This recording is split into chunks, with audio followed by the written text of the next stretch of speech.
All right, today we're going to tackle one of India's most popular savings tools, the Public Provident Fund, or PPF for short. We'll get into how it works, why it even exists, and most importantly, if it's the right move for your long-term goals. Let's dive in. So, let's start with a situation that I think we can all relate to.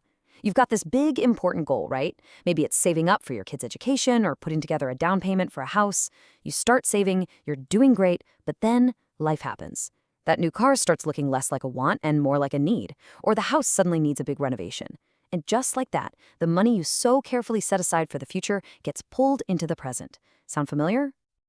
And that's exactly where the PPF comes in. The best way to think about it isn't as some complicated financial product, but as a government-backed, unbreakable piggy bank.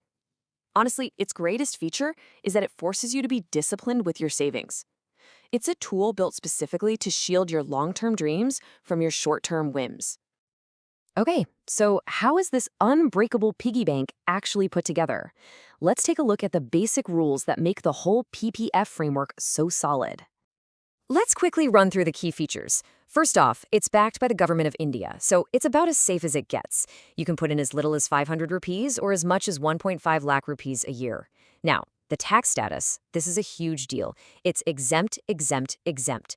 What that means is the money you invest is tax deductible, the interest it earns is tax-free, and the final payout you get is also totally tax-free.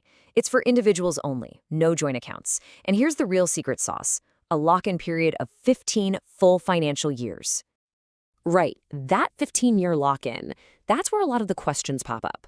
Like, how is that time frame really calculated, and how does your money actually grow over that journey? Let's break that down.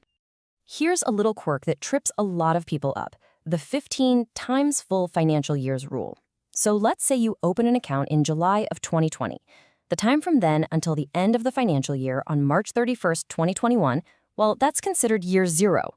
The official 15-year clock doesn't actually start ticking until April 1st, 2021.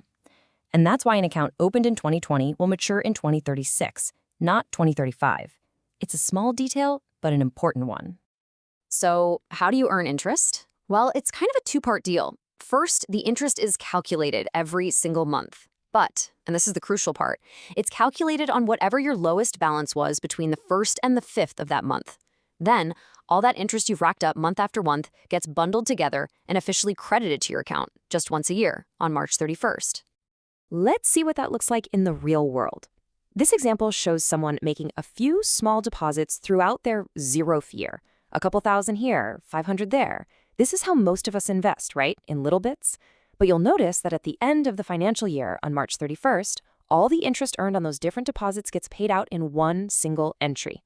Right now, that interest is being paid out at a rate of 7.1% per year. Now, it's really important to remember that this rate is set by the government, and they review it every quarter, so it can definitely change over the 15-year life of your account. And this brings us to the big debate. You might be thinking, 7.1%? I could probably get higher returns in the stock market. And you know what? That's a totally fair point. So why would anyone pick the PPF? Well, it all boils down to a classic choice: safety versus returns.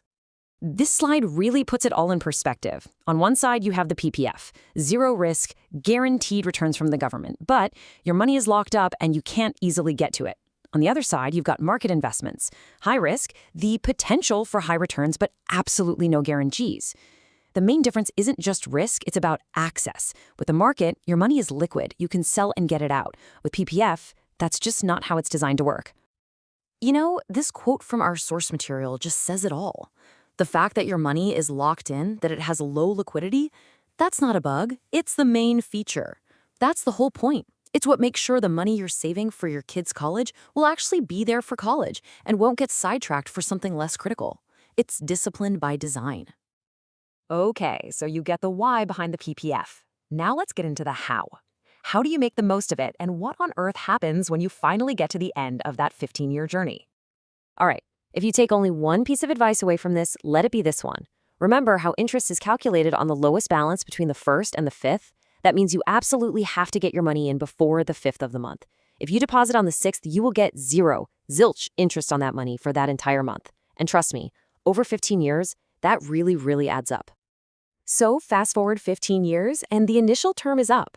You've got 3 clear choices: Option 1, close the account, take all the money out, and pay zero tax on it. Simple. Option 2, you can extend the account in 5-year chunks and just keep on contributing.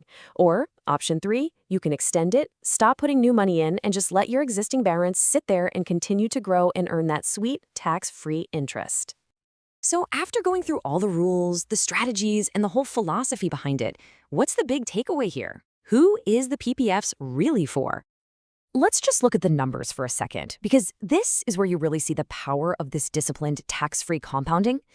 If you manage to invest the max of 1.5 lakh rupees every single year, you'll put in a total of 22.5 lakhs over 15 years, but you'll walk away with over 40 lakh rupees, completely tax-free. Even if you do a more modest 60,000 a year, your 9 lakh investment turns into more than 16 lakh. That is how you build a serious fund for a big life goal. At the end of the day, the PPF is not about getting the absolute highest returns possible. It's a tool for certainty. It's a tool for discipline. It's for anyone who wants to absolutely guarantee that a specific chunk of money will be there for a specific goal in the future, safe from market crashes and, well, safe from ourselves.